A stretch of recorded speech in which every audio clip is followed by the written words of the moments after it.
أعوذ بالله من الشيطان الرجيم وَإِنَّ لَكُمْ فِي الْأَنْعَامِ لَعِبْرَةً نُسْقِيكُم مِّمَّا فِي بُطُونِهِ مِن بَيْنِ فَرْثٍ وَدَمٍ لَبَنًا خَالِصًا سَائِغًا لِّلشَّارِبِينَ۔ اور بے شک چوپایوں میں بھی تمہارے لیے عبرت ہے، اس اعتبار سے کہ اللہ تعالیٰ نے ان کو کیا کوالٹیز دی ہیں۔ عبرت یہ حاصل کرو کہ جس ہستی نے ان چیزوں کو بنایا ہے اور ان میں ایسی نعمتیں رکھی ہیں تو صرف وہی ہستی اس قابل ہے کہ اس کی پرستش کی جائے، اس کے ساتھ کسی کو شریک نہ ٹھہرایا جائے، اور یہ والی کوالٹیز دور دور تک کسی اور ہستی میں موجود ہی نہیں، سرے سے موجود نہیں۔ تو اللہ تعالیٰ دعوت توحید اپنی ان نعمتوں کے ذریعے دیتا ہے جو اتنی یونیک نعمتیں ہیں کہ مخلوق ان کوالٹیز کا سوچ بھی نہیں سکتی کہ اس طرح کی کوالٹیز کسی چیز میں پیدا کر سکیں۔ تو چوپایوں کے اندر بھی تمہارے لیے عبرت کا نشان ہے کہ اس سے تم مورل لیسن حاصل کرو۔ خصوصاً ہم تمہیں پلاتے ہیں ان کے پیٹ سے جو گوبر اور خون کے درمیان سے نکلتا ہے، خالص دودھ جو کہ پینے والوں کے لیے بڑی آسانی سے حلق سے نیچے اتر جاتا ہے۔ جو لوگ دودھ پینے کے عادی ہیں انہیں تو اس کا ٹیسٹ فیل ہوگا، لیکن جن لوگوں کو دودھ کے ساتھ کوئی شغف نہیں انہیں تو ان چیزوں کا وہ مزہ فیل نہیں ہوگا۔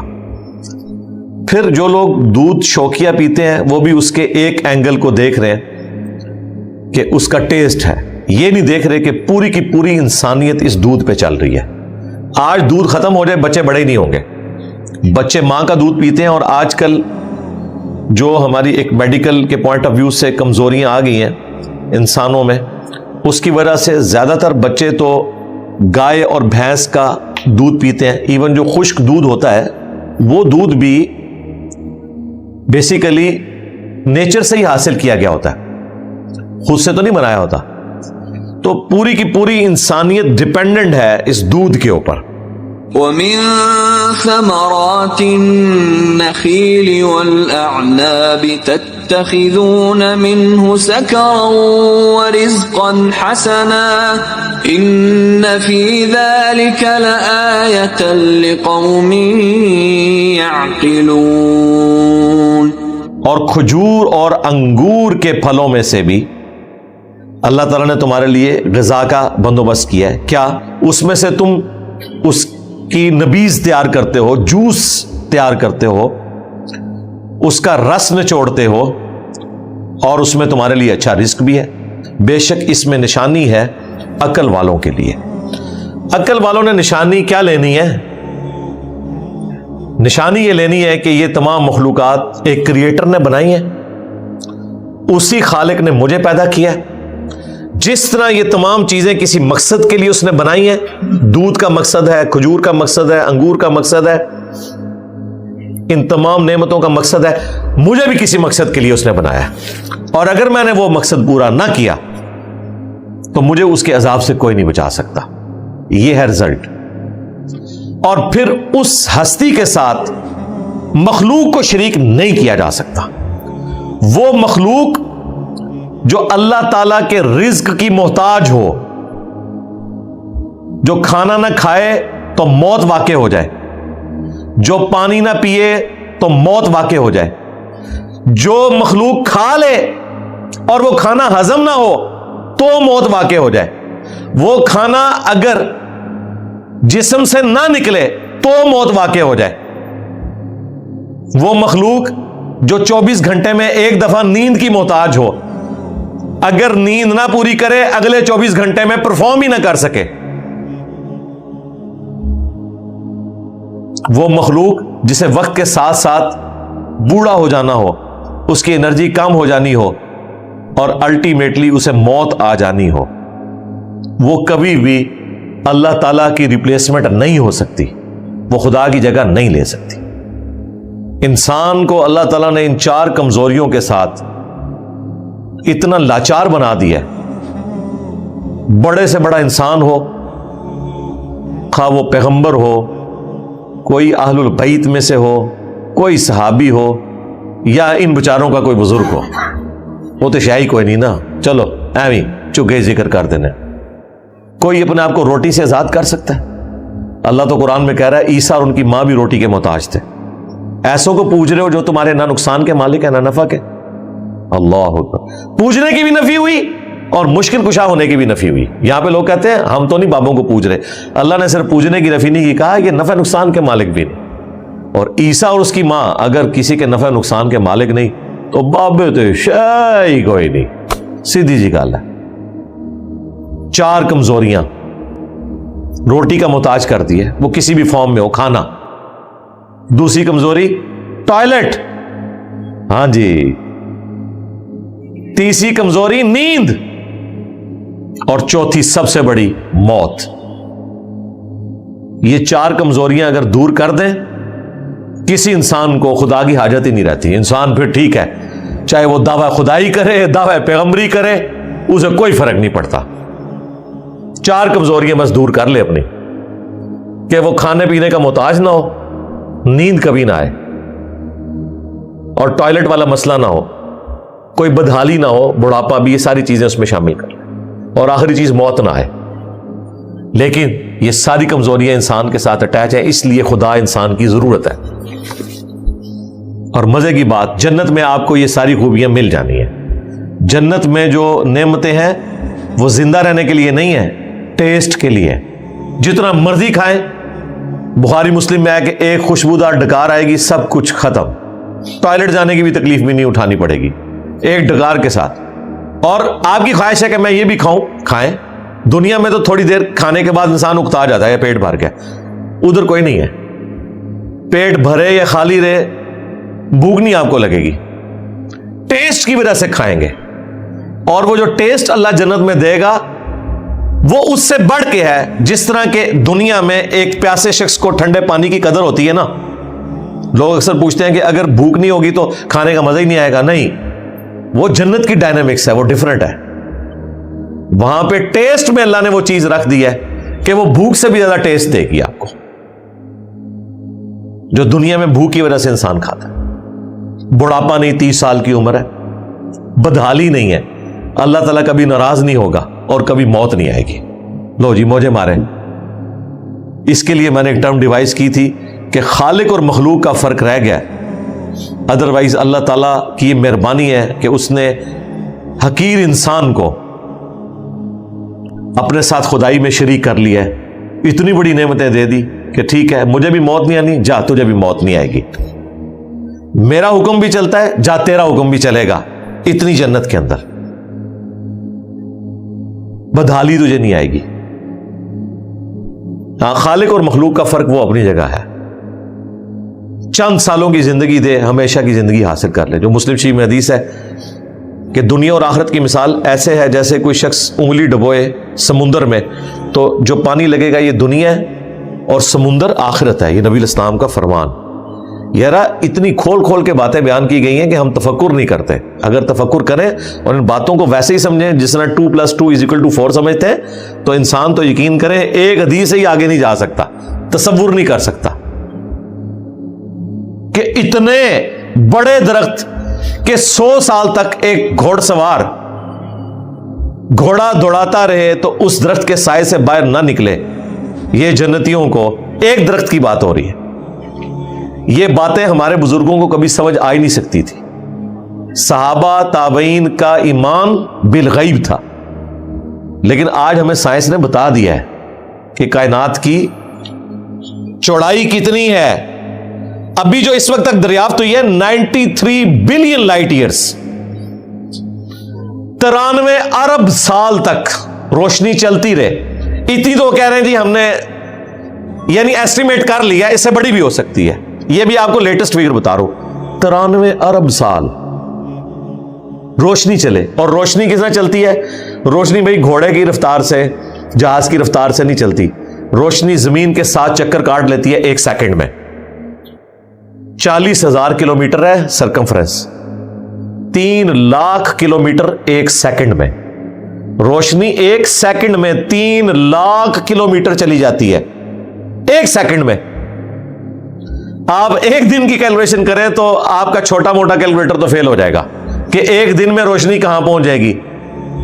1 سال میں جہاں پہنچ جائے گی نا وہ 1 لائٹ ایئر ہوتا ہے، اور 93 بلین لائٹ ایئرز. میں کہتا ہوں جی 93 لائٹ ایئرز بھی ہوتے ہیں نا، وہ بھی نہیں مزہ امیجن کر سکتا.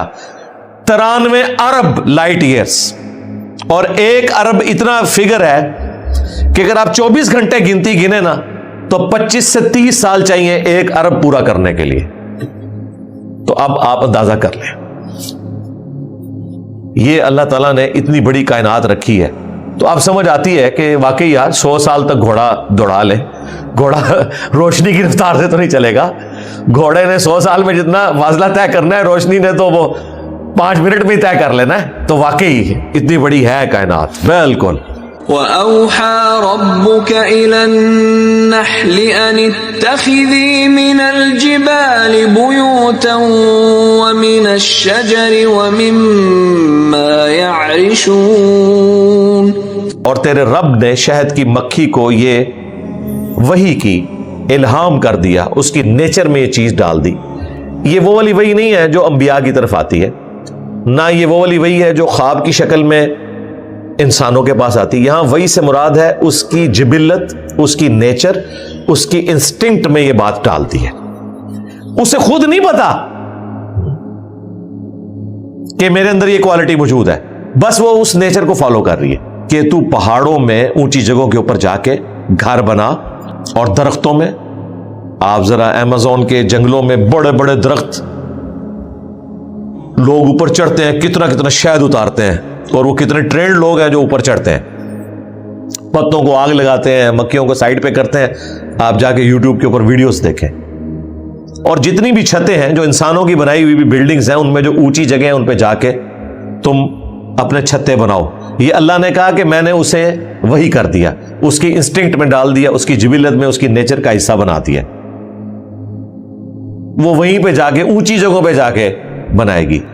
تو اللہ تعالیٰ فرما رہا ہے کہ ہم نے ان کی انسٹنکٹ میں ڈالا ہے شہد کی مکھی کی. ثم كلي من كل الثمرات فاسلكي سبل ربك ذللا يخرج من بطونها شراب مختلف ألوانه فيه شفاء للناس إن في ذلك لآية لقوم يتفكرون. پھر ہر قسم کے پھلوں سے کھا، اور پھر اپنے رب کی جو نرم کردہ آسان راہیں ہیں ان پر چل.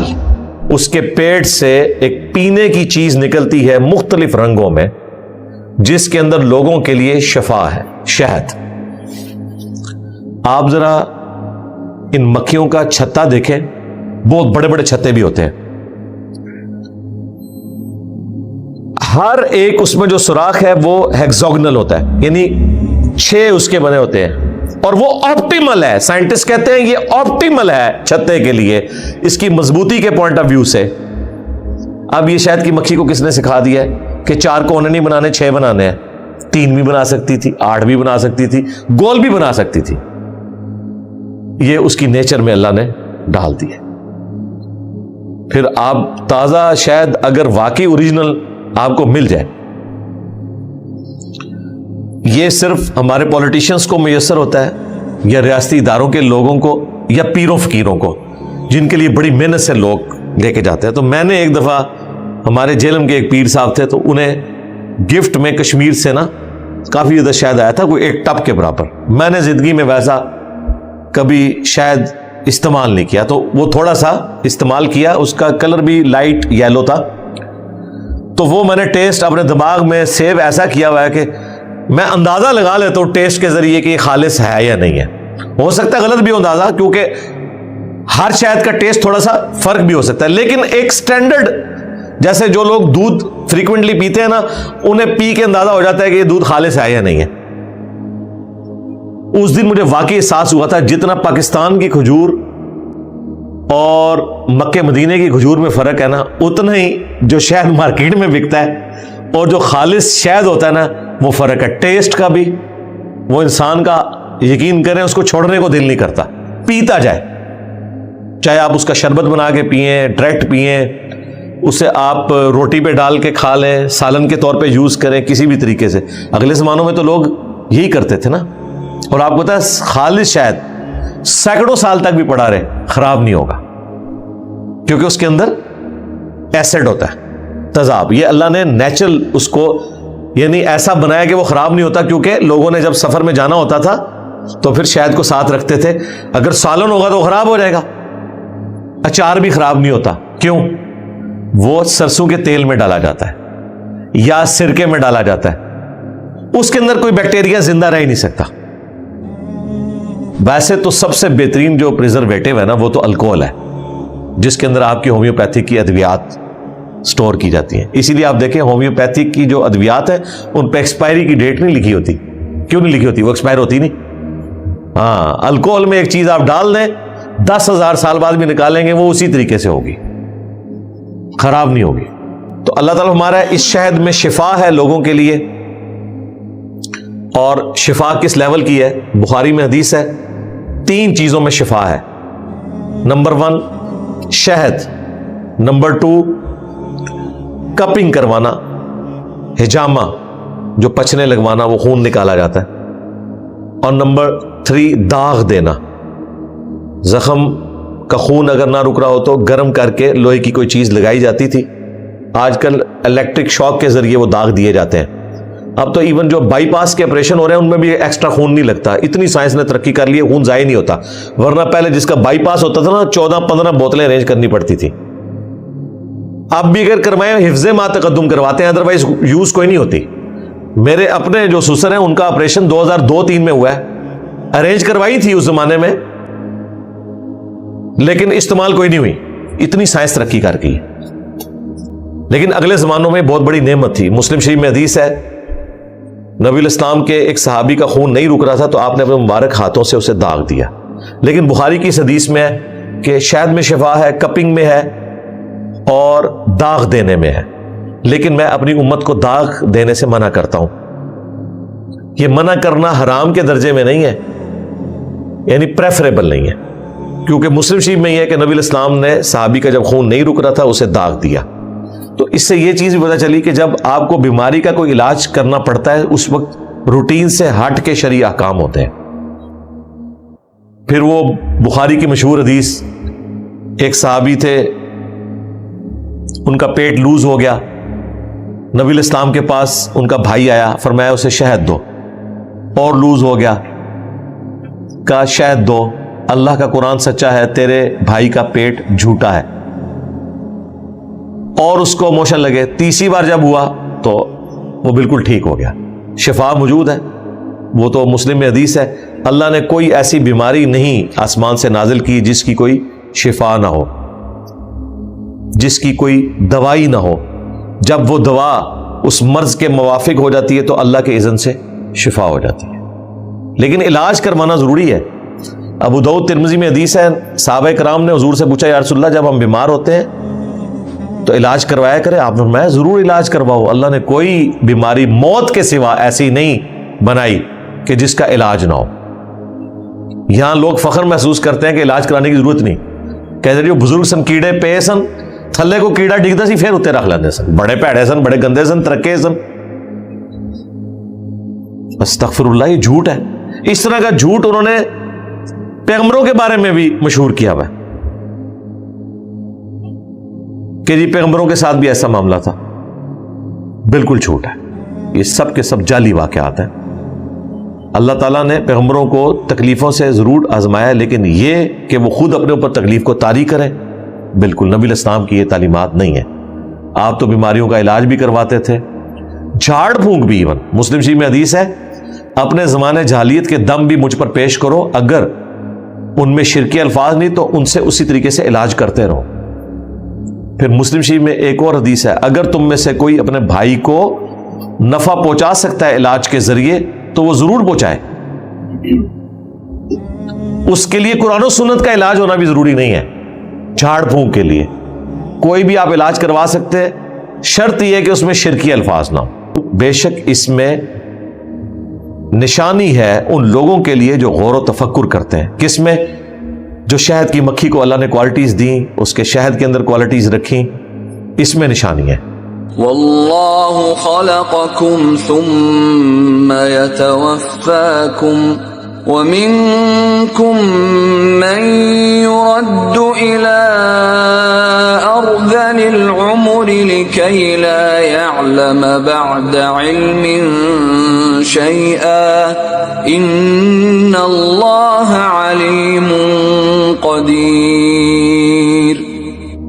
وہ اللہ ہے جس نے تمہیں پیدا کیا انسانوں، پھر وہ تم سے تمہاری جان بھی قبض کر لے گا۔ یعنی زندگی اور موت کس کے اختیار میں ہے؟ اللہ کے، جس نے یہ تمام مخلوقات پیدا کی۔ اور تم میں سے بعض ایسے بھی ہیں جو ایک رذیل عمر تک لوٹائے جاتے ہیں، یعنی بہت بوڑھے، اور یہ حالت ہو جاتی ہے کہ اتنا علم آنے کے بعد بھی کوئی چیز انہیں یاد نہیں رہتی۔ اللہ اکبر۔ بڑے بڑے فلاسفر آخری ایج میں جا کے اگر وہ بہت زیادہ بڑھاپے میں چلے گئے ہیں، ان کے یادداشت ختم ہو جاتی ہے، کئی چیزیں وہ اپنی بھول جاتے ہیں۔ ان آیات کے اوپر ہمارے استاد جو ڈاکٹر سرار صاحب ہیں نا، انہوں نے بیان القرآن میں نا اپنے استاد جو غامدی صاحب کے بھی استاد امین احسن اصلاحی صاحب، ان کا ذکر کیا۔ اور ڈاکٹر صاحب کہتے ہیں، حالانکہ ڈاکٹر صاحب کا اپنا کریمنگ کا لیول کیا تھا، کراس ریفرنسز قرآن میں کوئی حافظ قرآن بھی نہیں کوٹ کر سکتا۔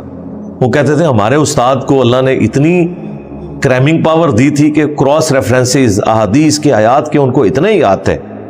کہتے ہیں میں نے جن دنوں ان سے علم حاصل کیا، میں نے ان کی یادداشت کمال کی بلا کی دیکھی۔ یہ کون کہہ رہے ہیں؟ ڈاکٹر سرار صاحب۔ تو آپ ذرا اندازہ کر لیں کہ وہ بندہ کیا ہوگا۔ پھر ڈاکٹر صاحب کہتے ہیں لیکن میں جب آخری دنوں میں ان کے پاس گیا تو انہیں بیسک چیزیں بھی یاد نہیں تھیں، تو مجھے قرآن کی یہی آیت یاد آئی کہ ہم تمہیں رذیل عمر تک لوٹا دیتے ہیں، اتنا کچھ جان کے بھی کچھ نہ جانو۔ اچھا، یہ سارے جملے نا بیان القرآن کی جب سیڈیز انہوں نے نکالی نا، ڈاکٹر صاحب کے یہ سارے جملے انہوں نے بیچ میں سے ڈیلیٹ کر دیے۔ اب ڈاکٹر صاحب کو بھی اندازہ ہو گیا کہ میں نے کچھ زیادہ ہی کر دی ہے، اس میں کچھ اور باتیں بھی انہوں نے کر دی۔ اس میں انہوں نے یہ بھی کہہ دیا، میں نے بھی امین احسن اصلاحی صاحب کے کان میں جا کے یہ کہا تھا، جس طرح نبی علیہ السلام نے ابو طالب کو کہا تھا کہ میرے کان میں ہی آپ کہہ دیں کہ میں رجم کی سزا کا قائل ہوں، اور مین جو اہل سنت کا عقیدہ ہے اسی کو مانتا ہوں۔ کہتے ہیں لیکن وہ تیار نہیں ہوئے، اب یہ ساری باتیں کر بیٹھے، پھر اینڈ میں ان کو اندازہ، پھر ڈاکٹر صاحب کہتے ہیں چلیں ان کے لیے دعا کر لیتے ہیں۔ پھر ڈاکٹر صاحب نے نا بیان القرآن کی ریکارڈنگ کے دوران ہی دعا کروائی ہے اپنے استاد کے لیے۔ اب کٹنگ والوں نے پتا کیا کیا ہے، یہ سارے جملے بیچ میں سے کاٹ دیے ہیں۔ وہ دعا کرتے ہوئے جب یوں ہاتھ کر رہے ہیں نا، وہ سین نکالنا بھول گئے۔ وہ ابھی بھی آپ جو بیان القرآن اپلوڈ ہے نا، اس میں آپ دیکھیں گے ان آیات کے بعد ایسے ہو رہا ہے، اس جگہ پہ یا کسی اور جگہ پہ جب اسی طرح کی آیات آتی ہیں، سورۃ المومنون میں بھی آتی ہیں، تو وہ جب میں اس طرح کی کٹنگز دیکھتا ہوں نا تو مجھے پتہ لگ جاتا ہے یہاں کوئی خاص بات ہے۔ تو میرے پاس بیان القرآن اوریجنل پڑا ہوا ہے جو شروع میں انہوں نے کہیں اپلوڈ کر دیا تھا بغیر کٹنگ کے، وہ بھی یوٹیوب پہ اویلیبل ہے، اس میں وہ ساری چیزیں موجود ہیں۔ بلکہ مجھے چونکہ یاد آیا کہ ایک بڑی چیز انہوں نے بیان کی تھی کہ یہ حالت ہو جاتی ہے انسان کی اتنا علم آنے کے بعد۔ بے شک اللہ تعالیٰ ہی ہے جو علم والا ہے اور قدرت والا ہے، مخلوق تو پھر کمزور ہی ہے۔